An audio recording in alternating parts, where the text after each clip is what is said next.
আল্লাহ ছাড়া রিজিক দাতা নেই, আল্লাহ ছাড়া সুস্থতা দাতা নেই। এখানে কিছু ঝোলালে সুস্থ হয়ে যাব, ভুল কথা। আল্লাহ যদি কাউকে পাগল করে দেয়, আল্লাহ যদি কাউকে মাতাল করে দেয়, কোন মুসিবত দিয়ে ওকে পরীক্ষা করতে চায়, এই তাবিজ কি জিদ ঠেকাবে? এই তাবিজ কি মুশকিল ঠেকাবে? এই তাবিজ তো বেয়াদবি কোরআনের সাথে। রাগ করিয়েন না আপনারা, বলবেন যে জামশেদ ভাই এতক্ষণ ঠান্ডা কথা বলছেন, খুব দারুণ লাগছে। সেই দেখেন, আমি কি তাবিজকে এখনো খারাপ বলেছি? আমি বলেছি বেয়াদবি। তা আমাকে বলতে দিলে আমি বলবো, কোরআনুল কারীম কি পড়ার জন্য এসেছে না ঝুলার জন্য এসেছে? কোরআনুল কারীম পড়ে জীবন চলবে নাকি কোরআনুল কারীম তাবিজে ঢুকে ঝুলবে? আচ্ছা, কোরআনুল কারীম এখানে রাখা আছে, উপরে রাখা আছে, এতে কি কোনো অসুবিধা আছে? তাহলে ঝুললে কি কোনো অসুবিধা ছিল? দেখেন, রাসূল সাল্লাল্লাহু আলাইহি ওয়াসাল্লাম তো বলেছেন, মান তাআল্লাকা তামিমা ফাকাদ আশরাক, যে তাবিজ ঝুলানো সে শিরক করলো। এটা না হয় বুঝলাম, ঠিক আছে, আপনার এটা খারাপ লাগে শুনতে, আপনার এটা কি লাগে?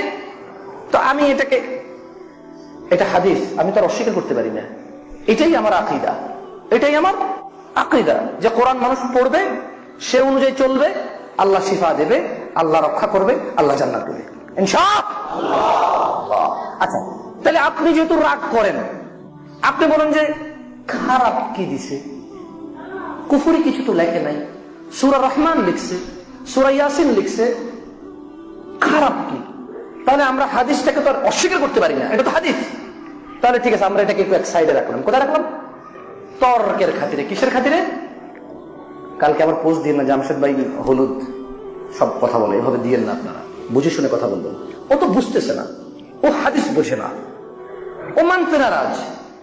ওর কথা 40 বছর খতিব খুতবা দেয়, 50 বছর বুখারী পড়ায়, তাবিজ লেখে, উনি কি না জেনে লেখে? তো ওর তো একটা লজিক আছে, ওর তো একটা যুক্তি আছে। তো আমি বললাম ও তো হাদিস বোঝে না, তো ওকে একটু বলি, আচ্ছা শোনো, কোরআনুল কারীম কি ওযু ছাড়া ধরা যায়?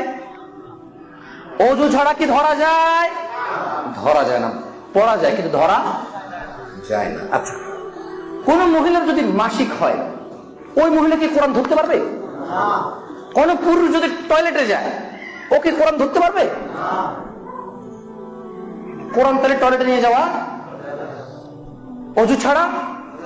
মহিলার মাসিক হলে, বাচ্চা কাচ্চা হইলে ধরা যায়? টেলিভিশন দেখতেছি, অশ্লীলতা, এসব কোরআন ধরে রাখতে পারবো বুকে, হাতে, কোমরে?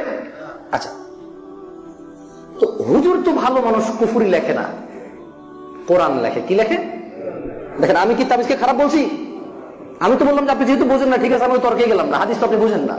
আচ্ছা, আপনি হাদিস বোঝেন, এটা জাল হাদিস, এটা ওহাবি হাদিস, ঠিক আছে, তাহলে আমরা হাদিস নিয়ে আর কথা বললাম না, যেহেতু এটা আপনার কাজের না। যেহেতু হাদিস এটা আপনার কাজের না, এটা আপনার কাজে আসে না, এটা আপনার মতো না, এটা আপনার মনের সাথে যায় না, এটা আপনার বুঝে আসে না, তাহলে এটা তো বাদ। এটা কি, এটা কি আর আছে? তাইলে আমার জন্য স্টিল আছে, কিন্তু আপনার জন্য তো এটা নাই, যেহেতু এটা কাজে আসে না। আচ্ছা, তাহলে একটা কথা বলি আপনাকে ভাই, কোরআনুল কারীম কি ঋতুবতী মহিলার কোমরে ঝোলার জন্য এসেছে? হুজুর তো ভালো মানুষ, সূরা রহমান লিখে কোমরে দিয়ে দিয়েছে মহিলার। কেন? মহিলার বাচ্চা হবে, আসর যাতে নষ্ট না করতে পারে, শয়তান যাতে নষ্ট না করতে পারে, কোমরে দিয়ে দিয়েছে, মহিলার বাচ্চা হবে। যেদিন মহিলার বাচ্চা হয়, সেদিন আগেরটা তো থাকে সূরা রহমান, নতুন আরো 2টা আইনা দেয়, দেয় নাকি না দেয়? আমি কি খারাপ বলছি? দেওয়া, উপকার পাইলে দিবেন, সমস্যা কোথায়? আচ্ছা, একটা প্রশ্ন করি আপনাদেরকে, আল্লাহর এই কোরআন, আল্লাহর এই কথা পাহাড় নিতে চাই নাই। কে নিতে চাই নাই? পাহাড় নিতে চাই নাই। আপনি মানুষ, আমি মানুষ, আমরা নিয়েছি। তিনি আমাদের জন্য এটা বৈধ করেছেন পড়ার যে কোনো সময়, কিন্তু ধরার জন্য পবিত্রতার একটা শর্ত দিয়েছে। আপনি হুজুর যে ভালো মানুষ, হুজুর কিভাবে সূরা রহমানের মতো একটা সূরা ঋতুবতী মহিলার কোমরে দেয়? এটা সূরা রহমান না? মহিলার টয়লেটে যায় না? আপনি আপনার স্ত্রী সহবাস করেন না? তো সূরা রহমানটা কোথায় বলেন তো? সূরা রহমানটা কোথায় বলেন? এটা শিরক আপনি বুঝতেছেন না, এটা বেয়াদবি যেটা বুঝতেছেন, এটা কত বড় অন্যায়। মুহাম্মদ সাল্লাল্লাহু আলাইহি ওয়াসাল্লামের চেহারা যদি কেউ ব্যঙ্গ করে, আপনারা রাস্তায় মিছিল করেন, মিটিং করেন। আমি কি বলেছি ভুল করেন বা আমি জানি না আসলে আপনারা কি করেন, প্রত্যেকের একটা লজিক আছে, দরকার নাই তো। তা আমি বলতে চাই, উনি তো এত বড় হুজুর, ওনার হৃদয় কি একবার কাঁপলো না? সূরা রহমান আর সূরা ইয়াসিন একটা মানুষের এখানে লাগাই দিল, সে এক ওয়াক্ত নামাজ পড়ে না, টয়লেটে যায়, স্ত্রীর সাথে ঘুমায়, হুজুরের কি হৃদয়টা কাঁপলো না? হৃদয়টা কি কাঁপা উচিত ছিল না? কই হুজুরের তো হৃদয় কাঁপলো না।